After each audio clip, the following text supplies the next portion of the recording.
السلام عليكم ورحمة الله وبركاته. إن الحمد لله وحده نحمده ونصلي على رسوله الكريم أما بعد فأعوذ بالله من الشيطان الرجيم. لقد كان لكم في رسول الله أسوة حسنة لمن كان يرجو الله واليوم الآخر وذكر الله كثيرا. وقال النبي صلى الله عليه وسلم: أمرت أن أقاتل الناس حتى يشهدوا أن لا إله إلا الله وأن محمد رسول الله ويقيموا الصلاة ويؤتوا الزكاة فإذا فعلوا ذلك عصموا مني دماءهم وأموالهم إلا بحق الإسلام وحسابهم على الله. صدق الله العظيم وصدق رسوله الكريم ونحن على ذلك لمن الشاهدين والشاكرين والحمد لله رب العالمين. সম্মানিত হাজিরিন, আজ আমরা গুরুত্বপূর্ণ একটি টপিক নিয়ে আলোচনা করব ইনশাআল্লাহ। সিরাতের গুরুত্বপূর্ণ একটি অংশ মাক্কি জীবনী। সে মাক্কি জীবনীর আলোকে বর্তমান সময়ের প্রেক্ষাপটে মুসলিম যুবক এবং যুবতীদের জন্য করণীয় এবং দিক নির্দেশনা। রাসূল করিম সাল্লাল্লাহু আলাইহি ওয়াসাল্লামের পবিত্র যে জীবনী, সেটাকে আরবিতে বলা হয় সিরা। আমরা জানি সিরাতে দুটি অংশ রয়েছে। একটি পার্টের নাম মাক্কি জীবনী, আরেকটি পার্টের নাম মাদানী জীবনী। উভয় জীবনীর মধ্যে বেশ কিছু পার্থক্য এবং বেশ কিছু মৌলিক কিছু আলাদা আলাদা পার্ট রয়েছে, যেটা একটার সাথে অপরটা সম্পৃক্ত নয়। সেই প্রেক্ষাপটে যুগ যুগ ধরে উলামায়ে কেরাম উভয় জীবনীর আলাদা আলাদা লক্ষ্য, উদ্দেশ্য এবং করণীয় নির্ধারণ করেছেন।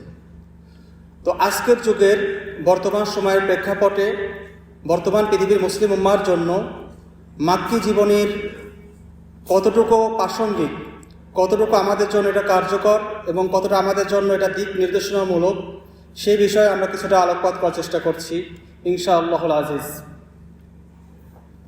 প্রথমত, মাক্কি জীবনী বলতে কী বোঝায়?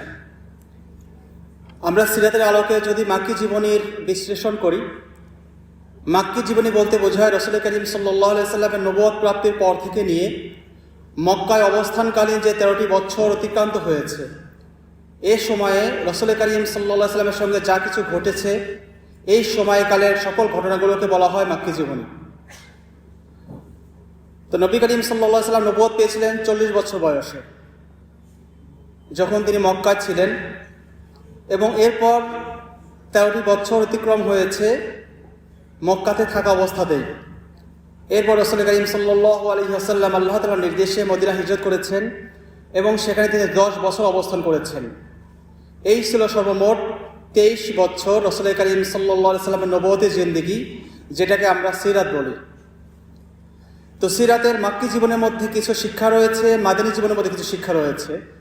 আজকে আমরা মাক্কি জীবনী নিয়ে দেখি কি শিক্ষা রয়েছে এখানে। প্রথমত, আমরা এই আলোচনা করি যে আমাদের বর্তমান প্রেক্ষাপটে মাক্কি জীবনীর সঙ্গে কি সম্পর্ক রয়েছে এবং রাসূল করিম সাল্লাল্লাহু আলাইহি সাল্লামের সিরাতের এই মাক্কি জীবনের সঙ্গে আমাদের বর্তমান সময়ের মিল এবং অমিল কতটুকু, এবং আমরা কেন মাক্কি জীবনী থেকে আমরা আজকের যুগের শিক্ষা এবং দিক নির্দেশনা গ্রহণ করব, সেই প্রেক্ষাপটটা আমাদের জন্য বোঝা খুবই জরুরি। মাক্কি জীবনের প্রথম যে মিল আমাদের বর্তমান সময়ের সঙ্গে, সিরাতের মাক্কি জীবনের প্রথম মিল হলো যে মাক্কি জীবনী যখন রাসূল করিম সাল্লাল্লাহু আলাইহি ওয়াসাল্লামের শুরু হয়েছিল, তখন পুরা পৃথিবী ছিল জাহিলিয়াতে নিমজ্জিত। পৃথিবীতে তখন ঈমানের নূর ছিল না, চতুর্দিকে অন্ধকার, অনাচার এবং সকল ধরনের অপরাধ এবং অন্যায় ভরপুর ছিল। পুরা পৃথিবী ছিল এক তিমির অন্ধকার রাতের ন্যায়, যেখানে আলোর বার্তা, যেখানে আলোর দিশা পাওয়া ছিল খুবই কষ্টকর। সেই সময় মহান আল্লাহ তাআলা এই উম্মার জন্য, মানব জাতির কল্যাণের জন্য আল্লাহ তাআলা তার প্রিয় এবং শ্রেষ্ঠ নবী করিম সাল্লাল্লাহু আলাইহি সাল্লামকে এই পৃথিবীতে প্রেরণ করেছিলেন। তো সেই দিক বিবেচনায় রাসূল করিম সাল্লাল্লাহু আলাইহি সাল্লামের যুগটা যেমন ছিল জাহিলিয়াতের যুগ, অন্ধকারের যুগ, আজকের যুগেও বর্তমান পৃথিবীতে আমরা নামধারী অনেক মুসলমান বসবাস করলেও আমাদের চতুর্দিকে নানা রকম জাহিলিয়াত এবং অন্ধকারে ছেয়ে আছে। আজকে চারদিকে আমাদের আলোর বড়ই অভাব। নূর এবং আলোর অভাবে আমরা নামধারী মুসলিম এবং পুরা বিশ্ববাসী এক অন্ধকারের সাগরে নিমজ্জিত হচ্ছি। সেই দিক বিবেচনায় রাসূল করিম সাল্লাল্লাহু আলাইহি ওয়াসাল্লাম মাক্কি জীবনের সঙ্গে আমাদের একটি অভূতপূর্ব মিল রয়েছে, যে আমরাও এমন এক জাহিলিয়াতি যুগে বসবাস করছি, যেই যুগের সঙ্গে আরবের সেই রাসূল করিম সাল্লাল্লাহু আলাইহি ওয়াসাল্লামের প্রেরণের সময়ে এক অনেক বড় একটি মিল এবং বড় একটি সাদৃশ্য রয়েছে। এই জন্য রাসূল করিম সাল্লাল্লাহু আলাইহি ওয়াসাল্লাম তখন এসে যা করেছিলেন, আমাদের বর্তমান সময়ের অন্ধকারে নিমজ্জিত এই জাতির জন্য আমাদের সেই কাজগুলো, আমাদের সব করণীয়গুলো যদি আমরা পালন করি, যদি আমরা সেগুলো পূরণ করি, তাহলে আমরাও হয়তো সেই আলোর দিশা পাবো, যেমন আলোর দিশা পেয়েছিল আজ থেকে 1500 বছর পূর্বের আরব জাতি। দ্বিতীয়ত, নবী করিম সাল্লাল্লাহু আলাইহি ওয়াসাল্লাম যখন হেরার গুহা থেকে আসমানি আলোর যেই দিশা নিয়ে এসেছিলেন, যেই নববী ধারা থেকে, যেই নববী ফল্গু ধারা থেকে তিনি যেই আসমানি ঐশী নূরের যেই আলোক দিশা তিনি মানুষকে দিয়েছিলেন, সেটা ছিল পুরা মানব জাতির বিরুদ্ধে, পুরা মানুষের কাছে অপরিচিত একটি বিষয়।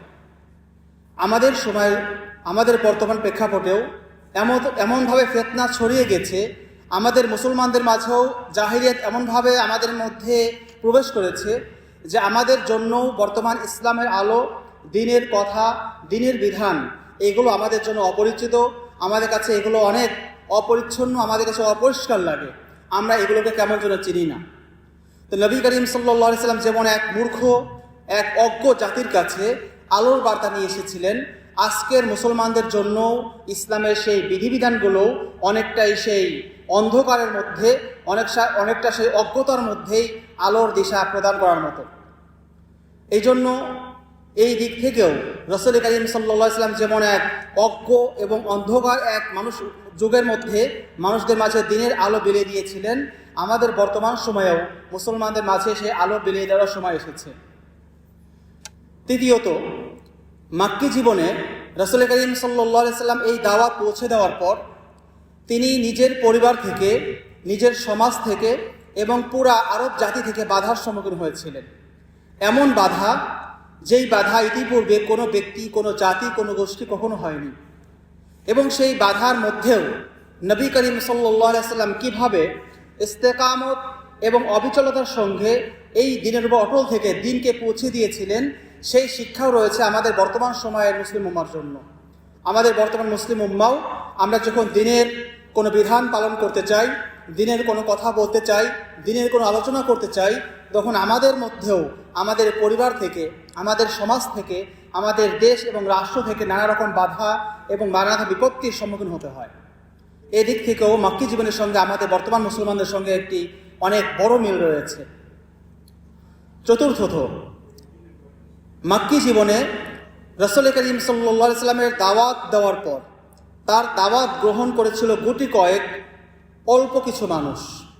পুরা মক্কার হাজারো লোকের মাঝে মাত্র কয়েকজন অথবা 100 বা তার কিছু কম বেশি, এত অল্প কিছু সাহাবায়ে কেরাম রাদিয়াল্লাহু আনহুম তারা মাত্রই মেনে নিয়েছিলেন। তো পুরা আরবের তুলনায় এই মুসলমানদের সংখ্যা 1% ছিল না, খুবই সীমিত ছিল। তো আজকের যুগেও আমরা যদি দ্বীনের কোনো দাওয়াত, দ্বীনের কোনো কথা, দ্বীনের কোনো আলোচনা করি, তাহলে আমরা দেখতে পাই বর্তমান সমাজ এই কথাগুলো গ্রহণ করার মতো, এই কথাগুলো শোনার মতো এবং মানার মতো তাদের সংখ্যাও খুবই সীমিত, খুবই অল্প। এদিক থেকেও আমাদের বর্তমান মুসলিমদের সঙ্গে রাসূল করিম সাল্লাল্লাহু আলাইহি ওয়াসাল্লামের মাক্কি জীবনের সময়ের সাহাবায়ে কেরামের একটা মিল রয়েছে, যে তাদের মধ্যে হক প্রত্যাশী, হক গ্রহণকারীদের সংখ্যা যেমন খুবই স্বল্প ছিল, আজকের যুগেও আমাদের মুসলমানদের মাঝে হক গ্রহণকারী, হক প্রত্যাশী, হক অনুসন্ধানকারীদের সংখ্যাও তেমন খুবই সীমিত, খুবই অল্প। পঞ্চমত, যারাও বা হক গ্রহণ করেছিলেন সাহাবায়ে কেরামের মাঝে, তাদের মধ্যে খুব অল্পই ছিলেন এলিট শ্রেণীর, বেশিরভাগই ছিলেন গরিব, দাস, দাসী এবং খুবই নিম্ন শ্রেণীর। খুব অল্প কিছু সাহাবায়ে কেরামই ছিলেন যারা এলিট শ্রেণী ছিলেন, যারা এলিট শ্রেণী থেকেও তারা ইসলাম গ্রহণ করেছে, তাদের সংখ্যা খুবই অল্প ছিল। অল্পের মাঝেও এদের সংখ্যা আরও অল্প ছিল। যেমন আবু বকর রাদিয়াল্লাহু তাআলা আনহু, উসমান রাদিয়াল্লাহু তাআলা আনহু, সাদ ইবনে আবি ওয়াক্কাস রাদিয়াল্লাহু তাআলা আনহু, মুসআব রাদিয়াল্লাহু তাআলা আনহু, এরকম হাতে গোনা কয়েকজন সাহাবী ছিলেন যারা ইসলাম পূর্ব যুগেও তারা এলিট শ্রেণী ছিলেন, অত্যন্ত উচ্চ বংশ ছিলেন, ইসলামের পরে তো ছিলেনই।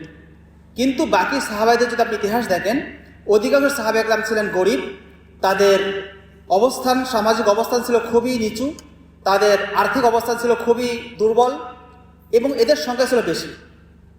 তো আমাদের যুগেও আজকে যারা ইসলাম পালন করতে চায়, লালন করতে চায়, ইসলাম শিক্ষা গ্রহণ করতে চায় এবং শিক্ষা দিতে চায়, তাদের মধ্যে লক্ষ্য করলে দেখা যায় এলিট শ্রেণী যারা, সমাজে যারা উচ্চবিত্ত, যারা প্রভাবশালী, তাদের সংখ্যাও খুবই অল্প, তাদের সংখ্যাও খুবই কম। পক্ষান্তরে যারা ইসলাম মানতে চায়, যারা ইসলাম আজকের যুগেও আঁকড়ে ধরতে চায়, তাদের সংখ্যা দেখবেন এদের মধ্যে অধিকাংশই গরিব, এদের মধ্যে অধিকাংশই মধ্যবিত্ত, এদের মধ্যে অধিকাংশ হল সমাজের মধ্যে নিম্ন বা মধ্যবিত্ত শ্রেণীর। এদিক থেকেও মাক্কি জীবনের সঙ্গে একটা অভূতপূর্ব মিল রয়েছে। এভাবে বেশ কিছু মিল, আমি আরও দু একটা মিল বলি যেগুলো বললে আমাদের আলোচনা বুঝতে সহজ হবে। আরেকটি মিল যদি আমরা লক্ষ্য করি যে নবী করিম সাল্লাল্লাহু আলাইহি ওয়াসাল্লামের মাক্কি জীবনীতে তখন রাসূল করিম সাল্লাল্লাহু আলাইহি ওয়াসাল্লামের সাপোর্ট দেওয়ার জন্য, তাকে সমর্থন করার জন্য আর্থিক, সামাজিক এবং রাষ্ট্রীয় কোনো পৃষ্ঠপোষকতা ছিল না, তেমন কোনো সাহায্যকারী ছিল না। হাতে গোনা দুই একজন মাত্র ছিল নামকা অস্তে, কিন্তু বাকি বেশিরভাগই ছিল তার বিরোধী। তো আজকের যুগেও আজকে মুসলমানদের জন্য তেমন কোনো নিষ্ঠাবান, কোনো সাহায্যকারী, আমাদের কোনো সমর্থক, আমাদের কোনো পৃষ্ঠপোষণকারী বা পৃষ্ঠপোষক নেই। আমরাও আজকে এতিম এবং আমরাও আজকে অসহায়, আজকে আমরাও অভিভাবকহীন, আমরা এক অসহায় জাতির মতো। কিন্তু এই ব্যাপারেও হাদিসে সুসংবাদ রয়েছে যে আমরা যেমন অসহায়, আমরা যেমন অল্প, আমরা যেমন ক্ষুদ্র, আমরা যেমন ক্ষমতাহীন, আমরা যেমন প্রতিপত্তিহীন, নবী করিম সাল্লাল্লাহু আলাইহি ওয়াসাল্লামের কিন্তু 13টি বছর ঠিক এভাবেই কেটেছে। না ছিল তাদের পাওয়ার, না ছিল তাদের সেনাবাহিনী, না ছিল তাদের শক্তি, না ছিল তাদের সামাজিক কোনো অবস্থান, বরং পদে পদে নবী করিম সাল্লাল্লাহু আলাইহি ওয়াসাল্লামকে প্রতিটা পদে তাকে লাঞ্ছিত, তাকে নির্যাতিত, তাকে অপদস্থ এবং তাকে নানা রকম জুলুম এবং অত্যাচার স্বীকার করতে বাধ্য করেছে তারা। এবং নবী করিম সাল্লাল্লাহু আলাইহি ওয়াসাল্লামকে শুধু নয়, তার সাহাবায়ে কেরাম রাদিয়াল্লাহু আনহুমকে অনেককে নির্যাতন করতে করতে শহীদ পর্যন্ত করে দেওয়া হয়েছে। কিন্তু তখন বাধা দেওয়ার মতো, প্রতিবাদ করার মতো তেমন কেউ ছিল না। আজকের যুগে মুসলমানদের অবস্থাও ঠিক প্রায় তেমনই, যে মুসলমানরা আজকে চতুর্দিক থেকে নানা রকম পৃষ্ঠপোষকতা, সমর্থন, সাহায্য ব্যতীত আজকে এক অভিভাবকহীন এতিম উম্মার, এতিম এক জাতির মতো আমরা অসহায় অবস্থায় বসবাস করছি।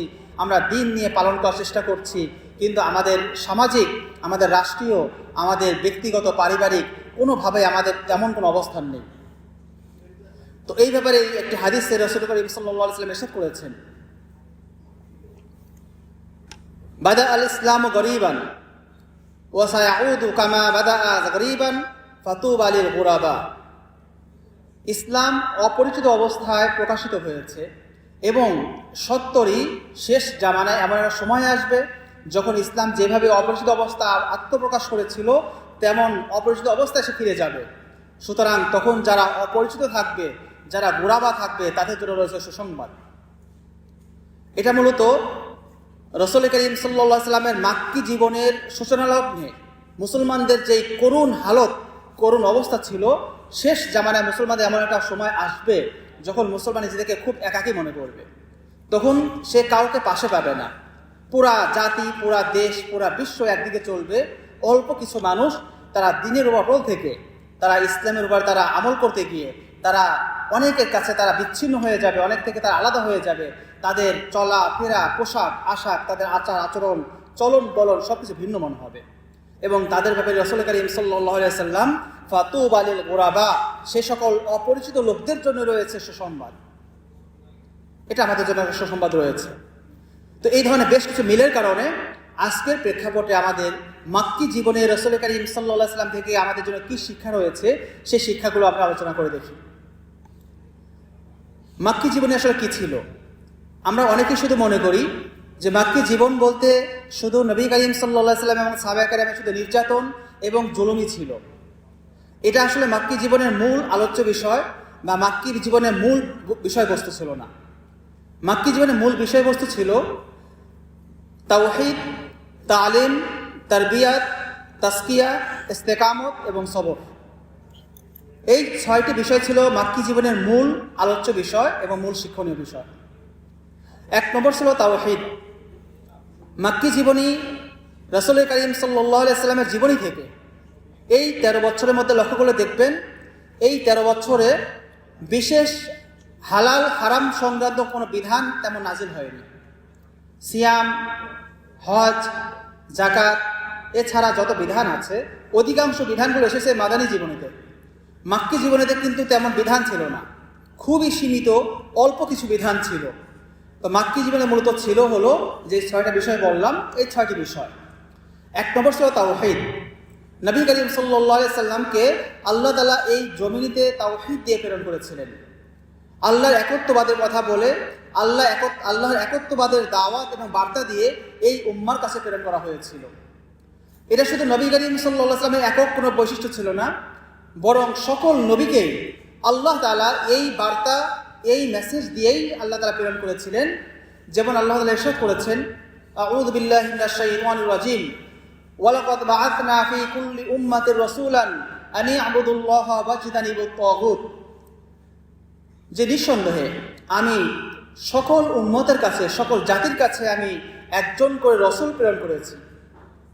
আনি আবুদুল্লাহ, এই বার্তা এই মর্মে যে তোমরা এক আল্লাহ ইবাদত করবে, এক আল্লাহর তাওহীদ, এক আল্লাহর একত্ববাদ স্বীকার করবে, ওয়াজতানিবুত তাগুত, এবং আল্লাহ ব্যতীত যত বাতিল ইলাহ রয়েছে, যত তাগুত রয়েছে, এইগুলোকে তোমরা বর্জন করবে। এই বার্তাটি ছিল নবী করিম সাল্লাল্লাহু আলাইহি সাল্লাম সহ সকল আম্বিয়ায়ে কেরাম, সকল নবী রাসূলের এক অভিন্ন বার্তা। এটার নাম হলো তাওহীদ। তাওহীদের আলোচনা স্বতন্ত্র একটা টপিকের দাবি রাখে। তাওহীদের মূল শুধু পয়েন্টগুলো বলে যাচ্ছি। তাওহীদের মূল টপিক বা মূল পয়েন্ট 2টি।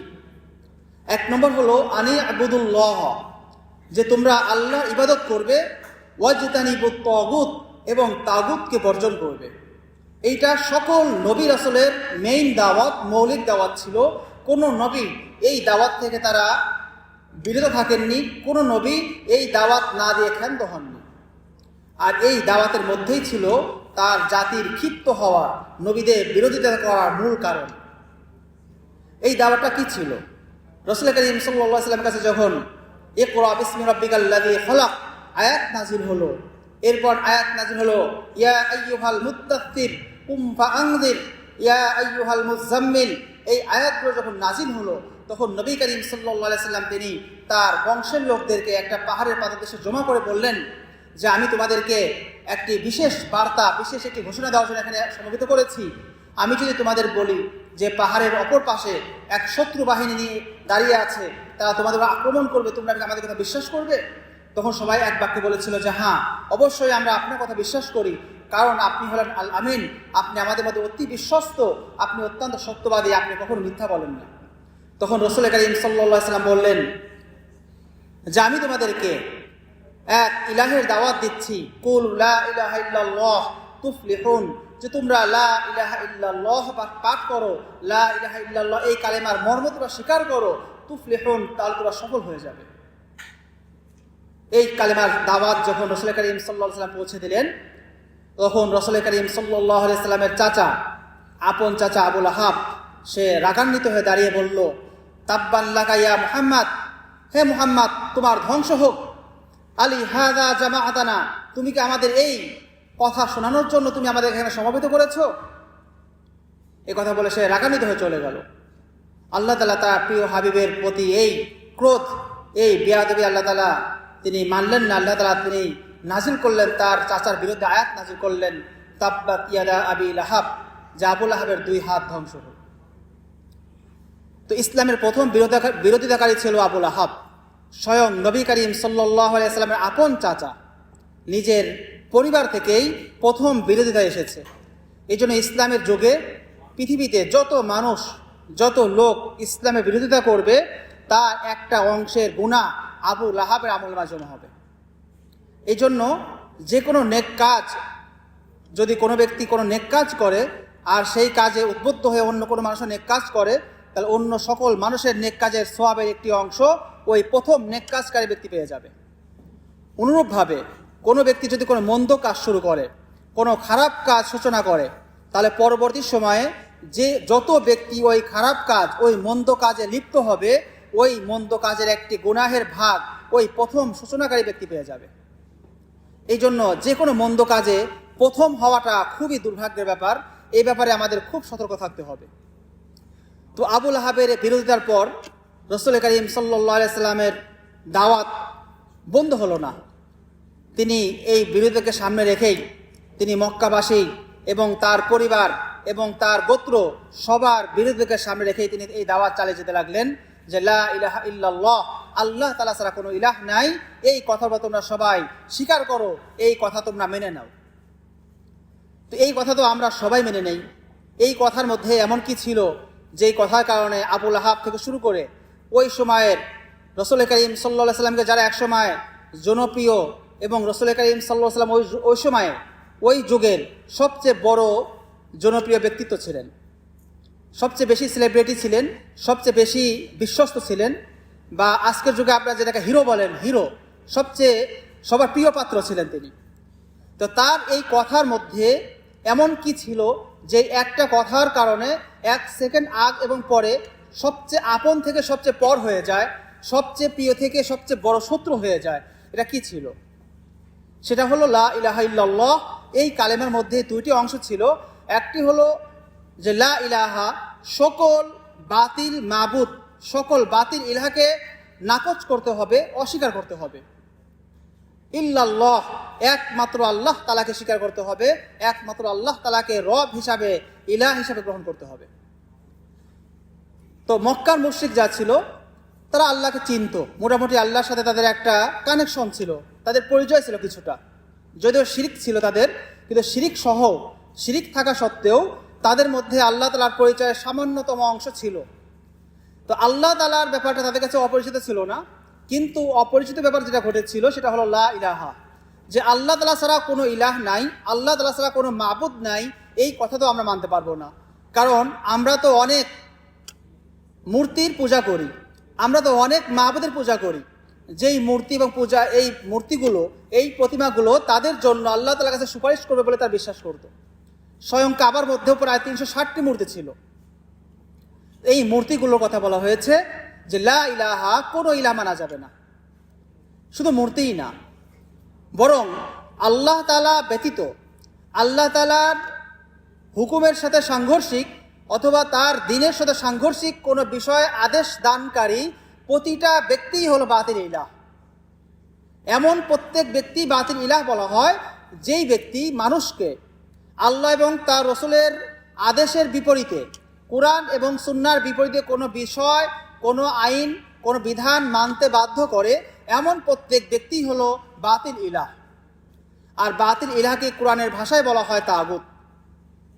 আর তাগুতের ব্যাপারে কোরআনে স্পষ্ট ভাষ্য এসেছে, এটা আমাদের নিজেদের কোনো বানানো ভাষা না, নিজেদের কোনো বানানো পরিভাষা না, এটা স্বয়ং আল্লাহ তাআলাই সূরা বাকারার মধ্যে ইরশাদ করেছেন যে ফামাই ইয়াকফুর বিত্তাগুত ফামাই ইয়াকফুর বিত্তাগুত ওয়া ইউমিন বিল্লাহ ফাকাদ ইসতামসাকা বিল উরওয়াতিল বুসকা, যে সুতরাং যে ব্যক্তি তাগুতকে অস্বীকার করবে, তাগুতকে বর্জন করবে এবং আল্লাহর প্রতি ঈমান আনবে, সে ব্যক্তি শক্ত মজবুত হাতলকে সে আঁকড়ে ধরল। সেই শক্ত মজবুত হাতলের নাম হলো ইসলাম। তো ইসলাম আঁকড়ে ধরার জন্য আল্লাহ তাআলা এখানে দুইটি শব্দ ব্যবহার করেছেন। এক নম্বর হলো ফামাই ইয়াকফুর বিত্তাগুত, যে তাগুতকে অস্বীকার করবে, তাগুতকে বর্জন করবে, ওয়া ইউমিন বিল্লাহ, এবং আল্লাহর প্রতি ঈমান আনবে। তো আল্লাহর প্রতি ঈমান আনার আগে তাগুতকে অস্বীকার করা, তাগুতকে বর্জন করা, এটা শর্ত। যদি কোনো ব্যক্তি তাগুত বর্জন না করে, তাগুতকে অস্বীকার না করে, শুধু আল্লাহ তাআলাকে আল্লাহ বলে স্বীকার করে, আল্লাহ তাআলাকে ইলাহ বলে স্বীকার করে, সে ব্যক্তির ঈমান আল্লাহর কাছে গ্রহণযোগ্য হবে না। সে ব্যক্তি যদি কালেমায়ে তাইয়্যিবা ৭০,০০০ বার পাঠ করুক না কেন, ৭০ লক্ষ বার পাঠ করুক না কেন, এই কালেমা তাকে কোনো ফায়দা দিবে না। এই কালেমা তাকে জাহান্নাম থেকে মুক্তি দিয়ে জান্নাতে প্রবেশ করাতে পারবে না। কারণ সকল নবী রাসূলকে আল্লাহ তাআলা দুইটা বার্তা দিয়ে প্রেরণ করেছেন। একটা হলো আনি আবুদুল্লাহ, আল্লাহর ইবাদত করো, ওয়াজতানিবুত তাগুত, এবং তাগুত থেকে বেঁচে থাকো। তো তাগুত থেকে বেঁচে না থাকলে শুধু আল্লাহর ইবাদত, এটা আল্লাহর কাছে গ্রহণযোগ্য না। কারণ মক্কার মুশরিক তারাও হজ করত, তাদেরও কিছু ইবাদত ছিল, তারাও আল্লাহকে মানত। কোরআনের মধ্যে অনেক আয়াত পাবেন যে আয়াতগুলোর মধ্যে আল্লাহ তাআলা ইরশাদ করেছেন যে যখন তোমরা মাঝ সমুদ্রে যখন ঝড়ের মধ্যে নিপতিত হও তখন তোমাদেরকে কে রক্ষা করে? তারা বলে আল্লাহ। তো আল্লাহ তার পরিচয় তারাও জানতো, টুকিটাকি মিক্স এলোমেলো ইবাদত তারাও করতো, কিন্তু আল্লাহ তাআলা এই ইবাদত তাদেরকে গ্রহণ করেন নাই, কারণ তারা তাগুত বর্জন করেনি। এবং রাসূল করিম সাল্লাল্লাহু আলাইহি ওয়াসাল্লামের সঙ্গে যে বিরোধ, তাকে যে শত্রু ঘোষণা করেছিল মক্কাবাসী, তার মূল কারণ আল্লাহকে আল্লাহ বলে স্বীকার করার এই দাওয়াতের কারণে না। এটা আমরা অনেকেই জানি না, অনেকে খেয়াল করি না। আল্লাহর দাওয়াত দেওয়ার কারণে মক্কার মুশরিকরা রাসূল করিম সাল্লাল্লাহু আলাইহি ওয়াসাল্লামের এত বিরোধী হয়নি।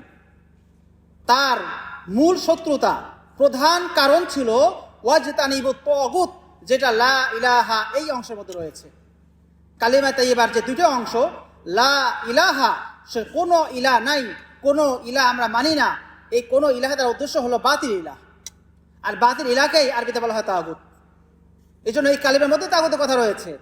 আমি আপনি এটা বুঝি না, কিন্তু আবু জাহেল ঠিকই বুঝতো যে লা ইলাহা ইল্লাল্লাহ এই কথা মেনে নেওয়ার ভার কতটুকু। এটা অত্যন্ত ভার একটা শব্দ, অত্যন্ত ওয়েটপূর্ণ, অত্যন্ত শক্তিশালী একটা বাক্য।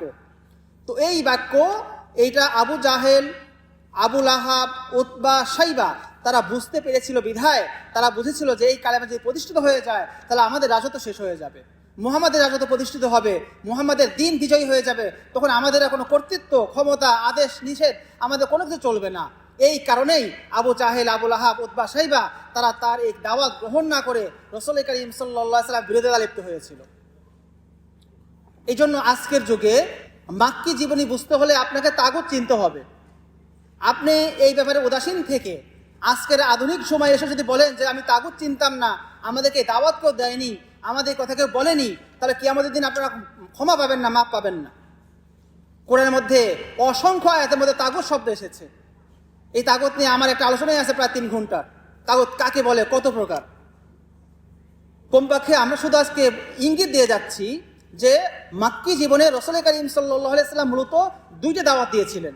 একটা দাওয়াত হচ্ছে লা ইলাহা, কোনো তাগুত মানি না, কোনো বাতিল মাবুদ মানি না, ইল্লাল্লাহ, এক আল্লাহ তাআলাকে শুধু মানি। তো 2টা দাওয়াত ছিল। এই 2টা দাওয়াতের কারণেই মক্কার মুশরিক থেকে শুরু করে পুরা আরব জাতি রাসূল করিম সাল্লাল্লাহু আলাইহি ওয়াসাল্লামের বিরোধী হয়ে গিয়েছিল, তার সবচেয়ে পরম শত্রু হয়ে দাঁড়িয়েছিল। সুতরাং আজকের পৃথিবীতে আপনাকে যদি ইসলাম, আপনাকে যদি ঈমান, আপনার যদি দিন পালন করতে হয়, মাক্কি জীবনের সাথে মিল রাখতে হয়, তাহলে আপনার প্রথম পাঠ ছিল, প্রথম সবক ছিল হলো তাওহীদের এই সবক। এই তাওহীদের এই কথা, তাওহীদের এই বার্তা যদি আপনি নিজে না জানেন, মানুষকে না পৌঁছান, তাহলে মানুষ কখনো এই ঈমানের উপর আসতে পারবে না। মাক্কি জীবনের প্রথম অংশেই তারা মিল থাকতে রাখতে পারবে না, দ্বিতীয় অংশ তো দূরে থাক। এই জন্য বর্তমান সময়ে অন্যান্য সকল কাজ বাদ দিয়ে আমাদের উচিত হবে মাক্কি জীবনের যে পাঠ, যেই অংশগুলো রয়েছে, এগুলো আমাদের জীবনে কীভাবে প্রতিষ্ঠা করা যায়, কীভাবে আমাদের জীবনের সাথে মাক্কি জীবনের মিল তৈরি করা যায়, এটার জন্য আমাদের চেষ্টা করা। সুতরাং আমাদের প্রথম সবক হলো তাওহীদ শিখা, তাওহীদ জানা, তাগুতের পরিচয় জানা, তাগুত কত প্রকার এবং কি কি সেটা চেনা, এবং আল্লাহ তাআলার তাওহীদ, আল্লাহ তাআলার তাওহীদ কয় প্রকার, আল্লাহ তাআলাকে কি হিসাবে মানব, রব কাকে বলে, ইলাহ কাকে বলে, আল্লাহ তাআলার গুণবাচক নাম রয়েছে কয়টি, এই বিষয়গুলো সম্বন্ধে যে বিস্তারিত আলোচনা রয়েছে, এইগুলো আমাদের প্রত্যেকের জন্য শিক্ষা অর্জন করা আমাদের জন্য ফরজে আইন। আমরা সবাই হাদিস পড়েছি, তালাবুল ইলমি ফারিজাতুন আলা কুল্লি মুসলিম, যে সকল মুসলমানের জন্য ইলম শিক্ষা করা ফরজ। এটা কোন ইলম? এটা আমাদের মাদ্রাসায় যে ইলম শিক্ষা হয় এটা না, আমাদের মাদ্রাসায় ডিটেলস শেখানো হয়, এটা প্রত্যেক মুসলমানের জন্য শেখা ফরজ না, এটা ফরজে কিফায়া। কিন্তু এই তাওহীদ যেটা আমি বললাম, এই তাওহীদের ইলম, আপনার শরীয়তের আহকামের ইলম, আপনার জীবনে চলার জন্য যতটুকু প্রয়োজনীয় বিষয় রয়েছে, এই প্রতিটা বিষয়ের শরীর বিধান, এইগুলো শিক্ষা করা প্রত্যেকের জন্য ফরজে আইন। আর বিধান জানার চাইতেও, হালাল হারাম জানার চাইতেও বেশি শক্তিশালী হলো ঈমান শিখা। সাহাবাদের মধ্যে এমন সাহাবীও ছিলেন যিনি জীবনে এক ওয়াক্ত নামাজও পড়েননি, নামাজ পড়ার সুযোগ হয়নি, কিন্তু জান্নাতে তিনি উঁচু তবকায় চলে গিয়েছেন।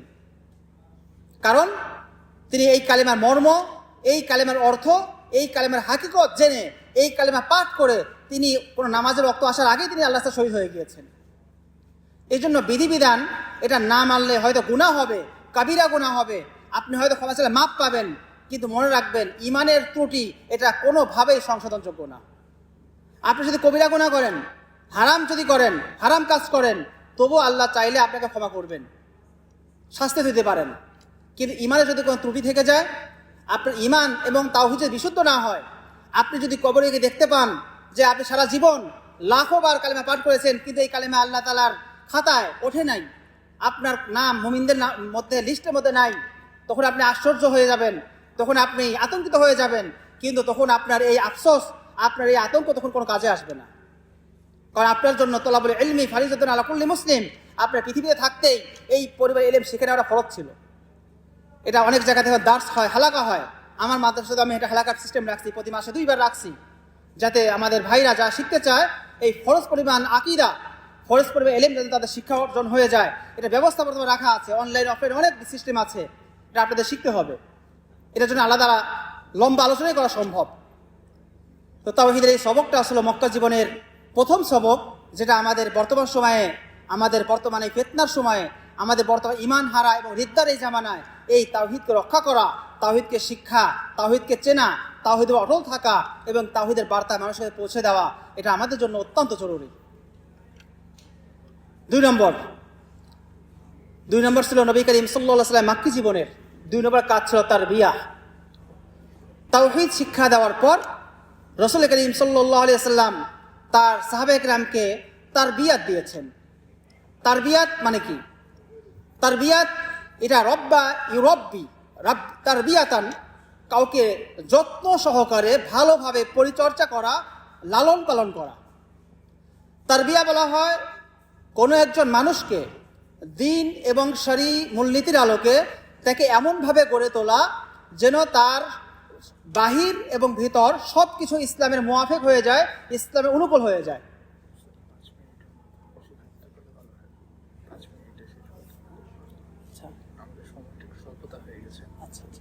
ঠিক আছে।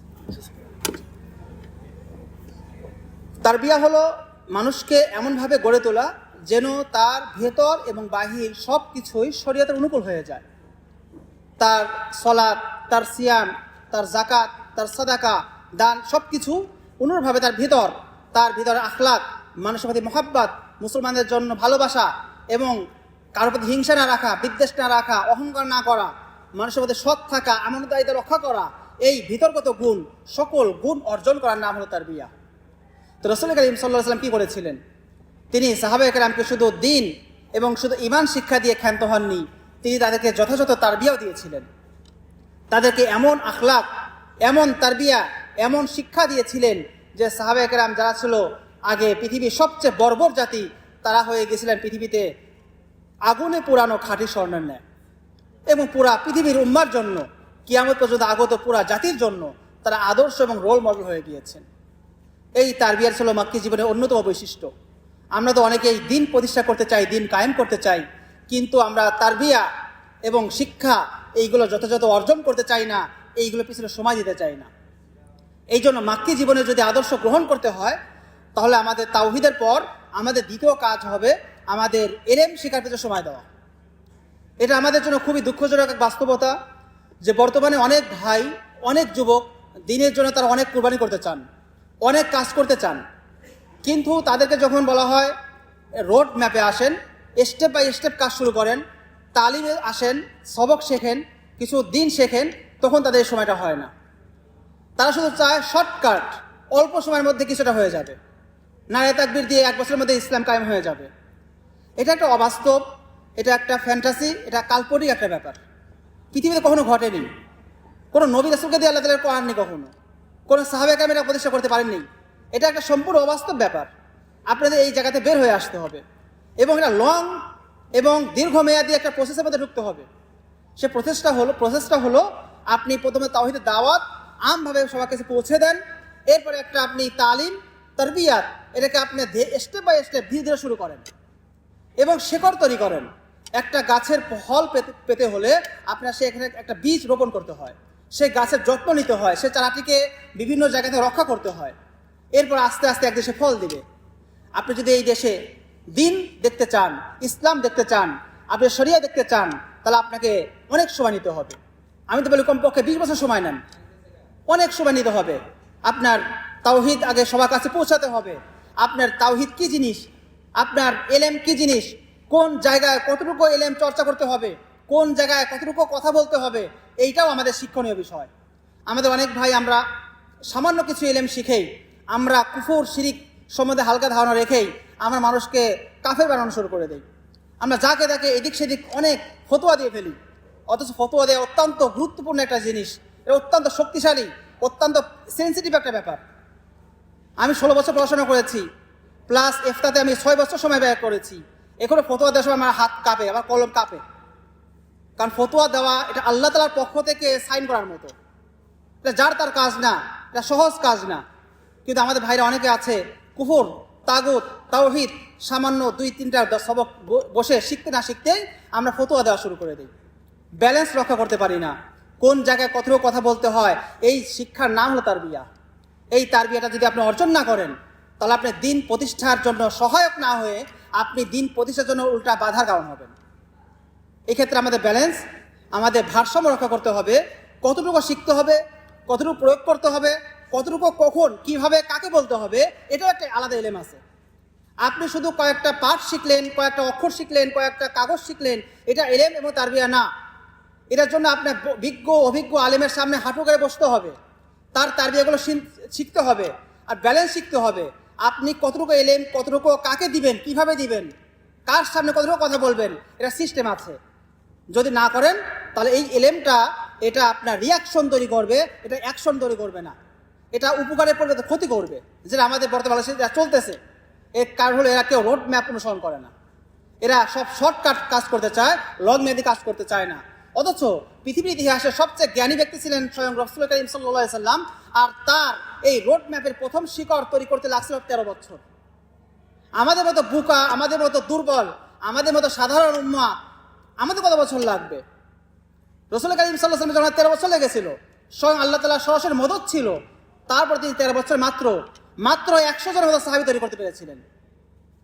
এই যে সময় নিতে হবে, তাওহীদটা শিখি আমরা, তারবিয়া অর্জন করি। তারবিয়ার জন্য আপনারা আলেমদের কাছে যান, আপনারা বই পড়েন, সময় নেন, ভারসাম্য শেখেন, এরপরে ইনশাআল্লাহ আস্তে দিন কায়েম হবে। 3 নম্বর হলো তাসকিয়া। আমি সংক্ষেপে শেষ করি। তাসকিয়া অর্জন করতে হবে। শুধু এলেম শিক্ষার দ্বারা, এলেম হলো অত্যন্ত উষ্ণ গরম একটা জিনিস, এলেমের মাধ্যমে একটা পাওয়ার চলে আসে। কিন্তু আপনি যদি এলেমের পাশে তাসকিয়া না শেখেন, অন্তরে পরিশুদ্ধ অর্জন না করেন, তাহলে আপনার এই এলেম আপনার হৃদয়ের চাইতে ওটা ক্ষতির কারণ হবে। এই জন্য এলেমের পাশাপাশি আপনার তাসকিয়া, আত্মশুদ্ধি, আপনার ভিতরে অহংকার, আপনার ভিতরে হাসাদ, হিংসা, পরশ্রীকাতরতা এবং এই ধরনের নানা রকম যে সকল অন্তরের রোগ রয়েছে, এইগুলো থেকে পুরোপুরি নিবৃত্ত থাকতে হবে। কিছু নফল আমল অভ্যাস করতে হবে। দেখেন রাসূল করিম সাল্লাল্লাহু আলাইহি ওয়াসাল্লাম আল্লাহ তাআলা কি বলেছেন, যে ইয়া আইয়ুহাল মুদ্দাসসির কুম ফাআনজির, ইয়া আইয়ুহাল মুজাম্মিল কুমিল লাইলা ইল্লা কলিলা, যে হে চাদরাবৃত ব্যক্তি, হে কম্বল বা বস্ত্রাবৃত ব্যক্তি, আপনি দাঁড়ান, আপনি উঠুন, আপনি রাত কিয়ামুল লাইল করেন, তাহাজ্জুদে দাঁড়িয়ে যান। এই জন্য যদি কোনো জাতি কোনো জায়গায় যদি কোনো কাজ করতে চায়, কোনো পরিবর্তন আনতে চায়, বৈপ্লবিক কোনো পরিবর্তন করতে চায়, তাহলে তার এই সকল বাহ্যিক মেহনতের পাশাপাশি ভিতরগত আল্লাহর সাথে সম্পর্ক কায়েম, এটা অত্যন্ত জরুরি। এই জন্য নফল রোজা, আপনার তেলাওয়াত, আপনার রাত্রে নামাজ, আল্লাহর সাথে তাআল্লুক, এই অভ্যন্তরীণ আমলগুলো, এটাও আমাদের মাক্কি জীবন থেকে শিক্ষণীয় একটা ব্যাপার, যেটা আজকের যুগে যদি আমাদের এই কাজগুলো করতে চাই, তাহলে আমাদের এই তাসকিয়া এটাও অর্জন করতে হবে। 4 নম্বর তাওয়াক্কুল এবং সবর। আমাদের এই কাজ করতে গিয়ে নানা রকম বিপদ, নানা রকম মুসিবত আসবে, সেক্ষেত্রে একমাত্র আল্লাহ তাআলার উপর ভরসা করতে হবে এবং আল্লাহ তাআলার জন্যই সবর করতে হবে। আর ইস্তেকামত, অটলতা থাকা। আমরা যত কিছুই করি না কেন, আমাদের এই দিনের উপর অটল থাকতে হলে, আমাদের এই কাজ করতে হলে আমাদের বাধা বিঘ্ন অনেক আসবে, আমরা ভেঙে পড়ব না। আমাদের কাজ হচ্ছে চেষ্টা করে যাওয়া, সফলতা দেওয়ার মালিক আল্লাহ তাআলা। এই জন্য আমরা জীবিত থাকতে সব কিছু হয়ে যেতে হবে, এই কল্পনা এবং ভাবনা থেকে বের হয়ে আসতে হবে এবং আমাদের শুধু চিন্তা করতে হবে আমরা সঠিক পন্থা চেষ্টা করে যাব এবং সফলতা দেওয়ার মালিক আল্লাহ, আমরা দোয়া করতে থাকবো। এইভাবে যদি কাজ করতে পারি, তাহলে মাক্কি জীবনে যে বৈশিষ্ট্যগুলো সাহাবায়ে কেরাম অর্জন করেছিলেন, সেই বৈশিষ্ট্যগুলো আমাদের মধ্যে অর্জিত হবে এবং এটার মাধ্যমে আমরা ইসলাম এবং দিন প্রতিষ্ঠার প্রাথমিক যেই শর্ত, প্রাথমিক যেই ধাপ, এই সোপান আমরা অতিক্রম করতে পারবো, আমরা অর্জন করতে পারবো। আল্লাহ তাআলা মাক্কী জীবনের এই উত্তম গুণাবলীগুলো, এই বৈশিষ্ট্যগুলো আমাদের এই উম্মাহকে, বিশেষত আমাদের উপস্থিত সবাইকে অর্জন করার এবং আমল করার তৌফিক দান করুন। ওয়া আখিরু দাওয়ানা আলহামদুলিল্লাহি রাব্বিল আলামিন। আসসালামু আলাইকুম ওয়া রাহমাতুল্লাহি ওয়া বারাকাতুহু।